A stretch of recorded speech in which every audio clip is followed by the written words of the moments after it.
احکام اس میں سیکھے خواتین دین کے، کیا خوب ہے یہ سلسلہ دین اور خواتین۔ اعوذ باللہ من الشیطان الرجیم، بسم اللہ الرحمن الرحیم۔ الحمدللہ الذی ہدانا لہذا وما کننا لنہتدی لولا ان ہدانا اللہ۔ اللہم صلی علی سیدنا ومولانا محمد عدد ما فی علم اللہ صلاۃ دائمۃ بدوام ملک اللہ۔ السلام علیکم ورحمۃ اللہ وبرکاتہ۔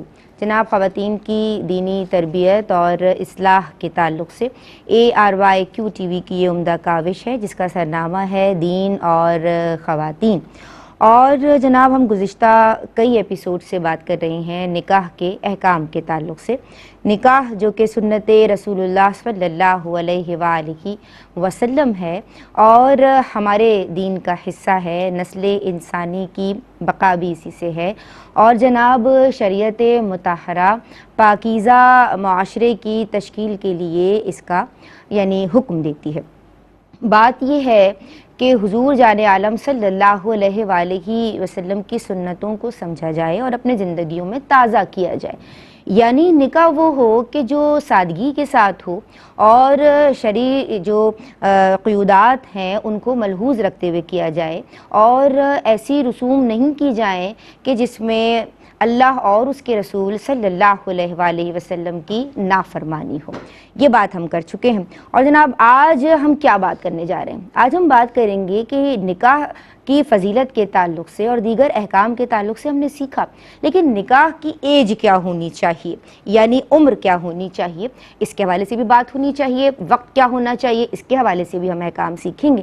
بات یہ ہے کہ ہمارے پیرنٹس، ہمارے سرپرست، ہماری فیملی جو بھی ہمارا رواج ہے یا جو بیک گراؤنڈ ہے یا جو دوسری فیملی کا اسٹیٹس ہے، اسے تو دیکھتے ہیں، اکیڈمکس، ایجوکیشن، اس کی ویلتھ اور دیگر چیزیں حلیہ وضع قطع تک دیکھ رہے ہوتے ہیں، لیکن جناب دین کو دیکھنا جو بہت زیادہ ضروری ہے، اس میں ہمیں کئی گھرانوں میں کمی نظر آتی ہے۔ اور دوسری بات یہ کہ پرائرٹی دیں اللہ اور اس کے رسول کے فرامین کو۔ یہ کوشش کیجئے کہ جب بچے بلوغ کو پہنچ جاتے ہیں، سن بلوغ کو، تو اس کے بعد نکاح میں تاخیر نہیں کرنی چاہیے۔ اس حوالے سے کیا شرعی احکام ہے، آج ہم سیکھنے اور سمجھنے کی کوشش کریں گے۔ ہمارے ساتھ ہم سب کی رہنمائی کے لیے جو عالمات موجود ہیں، ماشاءاللہ دونوں ہی جداگانہ انداز تکلم رکھتی ہیں اور خوبصورت گفتگو کرتی ہیں۔ ہمارے ساتھ عالمہ صوبیہ شاکر اور عالمہ صدف پروین موجود ہیں۔ السلام علیکم۔ وعلیکم السلام ورحمۃ اللہ۔ آپ دونوں خیریت سے؟ الحمدللہ ماشاءاللہ، آپ کو خوش آمدید کہتے ہیں۔ اور آج ہم بات کر رہے ہیں نکاح کے تعلق سے۔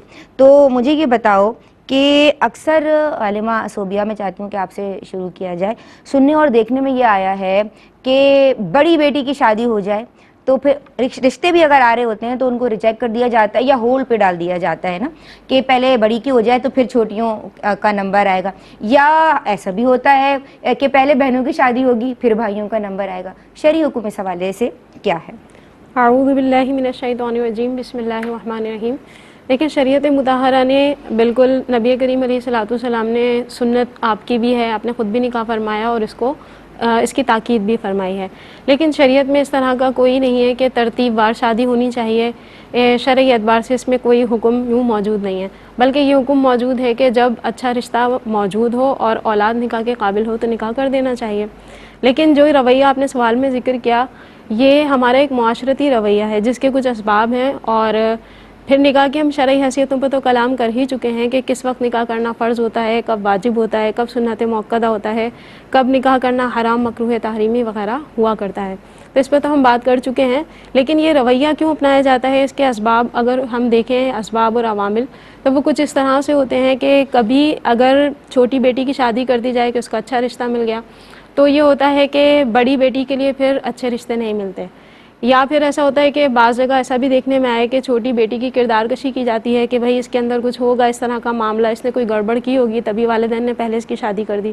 جہاں تک بھائی کی شادی کا معاملہ یہ نہیں ہوتا دیکھ ہے رہے ہوتے کہ اچھا رشتہ آیا جی ماں باپ نے کر بالکل دی. وہ سمجھنے کے لیے تیار نہیں ہوتے، اپنے ساتھ معاملہ ہو تو پھر کر دیتے ہیں اور پھر کوئی سوال کرے تو ناراض ہوتے ہیں، لیکن دوسروں پر اس طرح سے مطلب الزام تراشی وغیرہ کرتے ہیں جو الگ سے ایک مستقل گناہ ہے. جی اور اس کے علاوہ جب لڑکا ہوتا ہے تو اس کی شادی کرتے ہوئے عموماً والدین یوں جھجک رہے ہوتے ہیں کہ جب اس کی شادی ہوگی عنقریب یہ بھی صاحب اولاد ہو جائے گا، تو پھر اس کی ساری توجہ اپنے گھر بار کی جانب ہوگی اور پھر بہنیں اور یہ مطلب گھر والے دیگر جو ہیں وہ نظر انداز ہوں گے.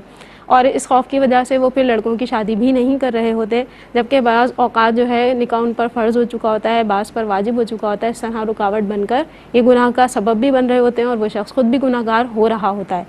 تو ہمیں جو ہے وہ اس طرح کا رویہ اختیار نہیں کرنا چاہیے. اگر ہم دیکھ رہے ہیں کہ کسی کے اس طرح ہو گیا کہ چھوٹی بہن کی شادی ہو گئی اور بڑی کی نہیں ہوئی، تو ہم اس سے اس طرح کے سوالات نہ کریں، کردار کشی نہ کریں. یہ تو بہت مطلب ایک کسی مسلمان کے کردار پر انگلی اٹھانا یہ بہت بڑا مستقل ایک گناہ ہے اور اس کی جو ہے نا بہت زیادہ سخت سزا ہے. اگر عیب ہو تو اس کو چھپانے کا شریعت ہمیں حکم دیتی ہے، چاہے جائے کہ کوئی عیب ہی نہیں تو بہتان ترازی کی جائے، یہ بہت بڑی جرات ہے. دوسری طرف یہ ہے کہ جو لڑکے ہیں ان کو اس طرح اپنا عمل رکھنا چاہیے کہ اگر ان کا نکاح ہو گیا تو بعد میں وہ گھر والوں کو بالکل نظر انداز ہی نہ کر دیں، ان کے ساتھ مالی معاونت جاری رکھیں اور بہنوں کے سلسلے میں بھی ویسے ہی کریں جیسے شادی سے پہلے ظاہر ان کی ذمہ داری تھیں تو وہ ابھی بھی انہی کی ذمہ داری ہیں، جی تو ان کو بھی نبھانے کی کوشش کریں.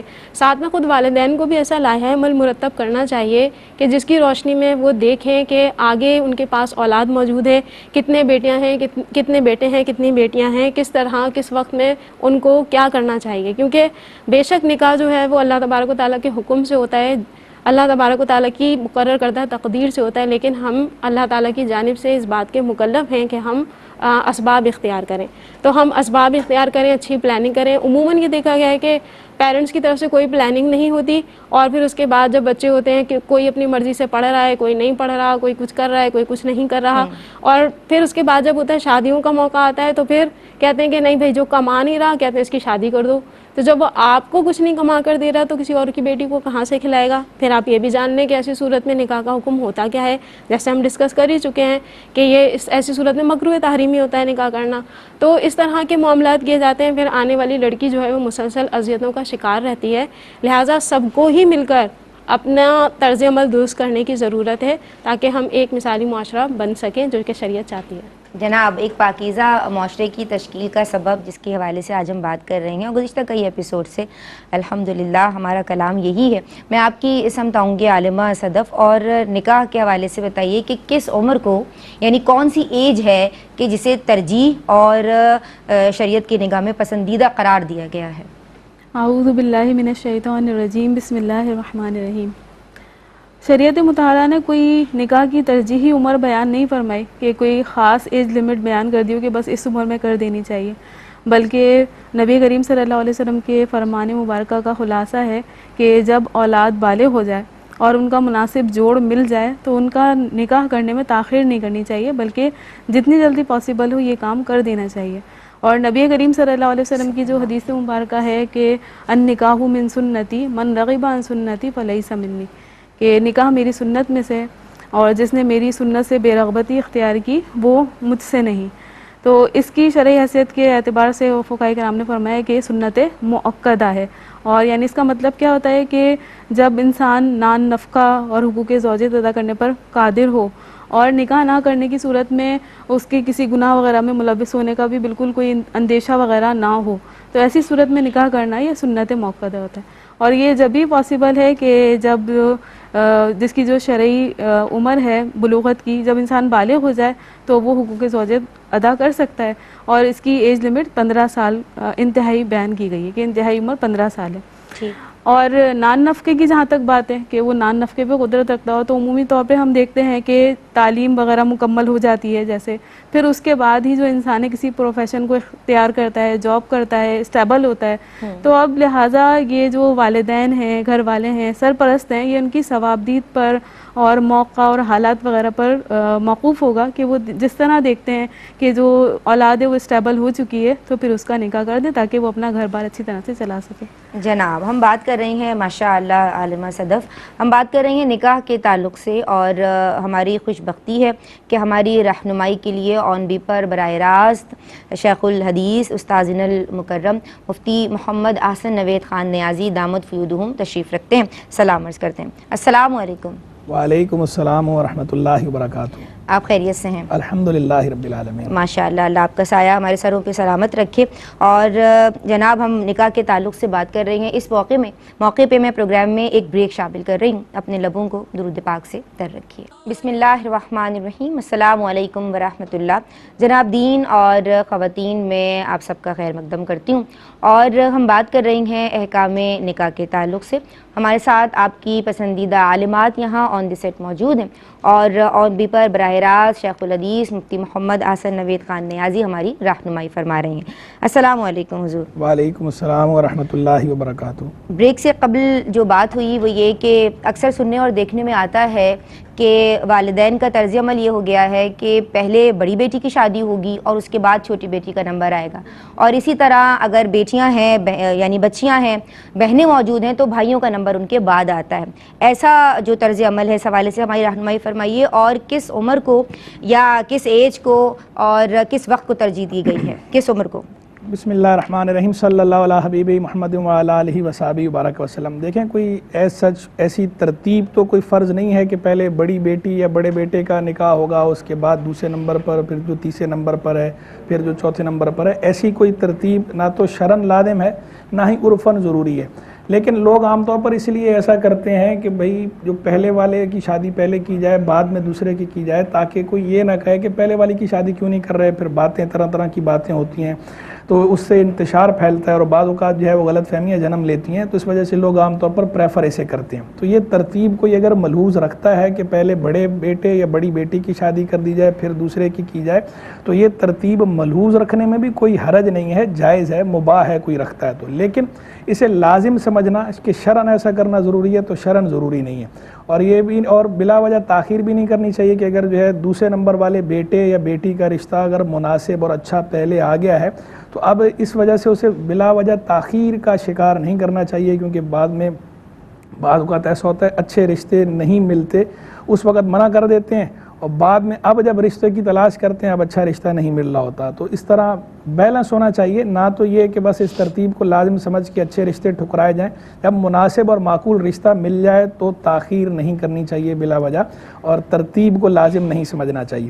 لیکن اب یہ، اور جو بیٹی کی شادی پہلے ہوگی پھر بیٹوں کی ہوگی، وہ عام طور پر اس وجہ سے لوگ کرتے ہیں کہ بھئی اگر بیٹے کی شادی کر دیتے ہیں تو گھر میں بہو آ جاتی ہے، پھر وہ ایک نند کا جو رشتہ بن جاتا ہے، اور اس میں عام طور پر جو آگے غلط فہمیاں پیدا ہوتی ہیں گھروں کے اندر۔ معذرت کے ساتھ ہمارا آج کل جو ماحول بن گیا ہے، ہونا نہیں چاہیے، ساس اور بہو کے مابین جو مثالی تعلق ہوتا تھا پہلے اب نہیں ہوتا، جس میں جو ہے وہ ایک میڈیا کا بھی کردار ایسا ہے، منفی کردار ہے تھوڑا، جو الیکٹرانک میڈیا کا، سوشل میڈیا کا، لوگ جو ہے وہ ڈرامے دیکھ کر، فلمیں دیکھ کر ساس بہو کا ایک عجیب سا وہ ہو گیا ہے۔ اسی طرح جو ہے وہ نندوں کا جو آپس میں تعلق ہے، یہ تعلق بھی ایسا ہو گیا، اس وجہ سے لوگ عام طور پر یہ کرتے ہیں کہ پہلے جو ہے وہ بیٹی کا رشتہ کر دیا جائے اور بعد میں جو ہے وہ بیٹے کا رشتہ کیا جائے۔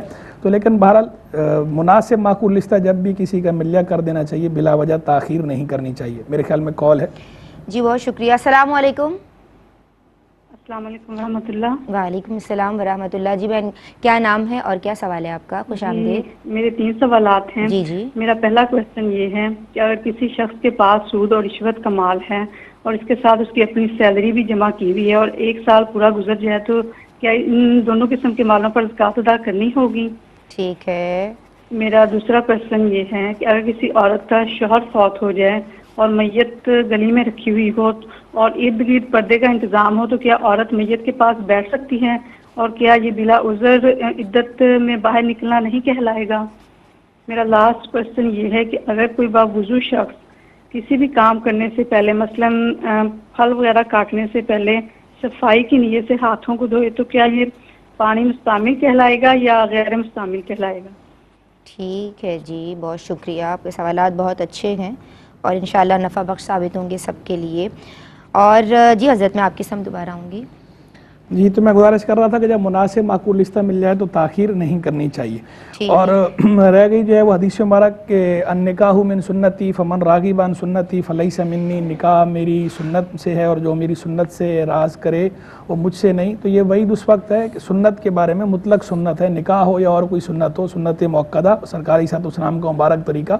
یہ وعید اس صورت میں جب کوئی اس کا انکار کرتا ہو یا اس کا استخفاف کرتا ہو، تب یہ وعید کا مصداق بنتا ہے. ادروائز جو ہے وہ عام حالات میں کسی پر جو ہے وہ یہ وعید جو ہے وہ ہم چسپاں نہیں کر سکتے. لیکن کوئی اگر انکار کرے سنت کا یا استخفاف کرے تو پھر ٹھیک ہے، بے شک وہ اس میں سے نہیں ہے، یا اس کو کوئی اہمیت ہی نہ دے، بالکل ہلکا جانے کوئی اہمیت ہی نہیں ہے، تو یہ طریقہ ٹھیک نہیں ہے. اس پر بہرحال یہ وعید جو ہے وہ صادق آتی ہے، چسپاں ہوتی ہے. اور ایک لفظ کی بھی تصحیح کے حوالے سے عرض کر دیتا ہوں کہ ایک لفظ جو ہمارے ہاں استعمال ہوتا ہے خود کشی اور کردار کشی، یہ دو الگ الگ لفظ ہیں. ایک لفظ ہوتا ہے کشیدن اور ایک ہوتا ہے کشتن.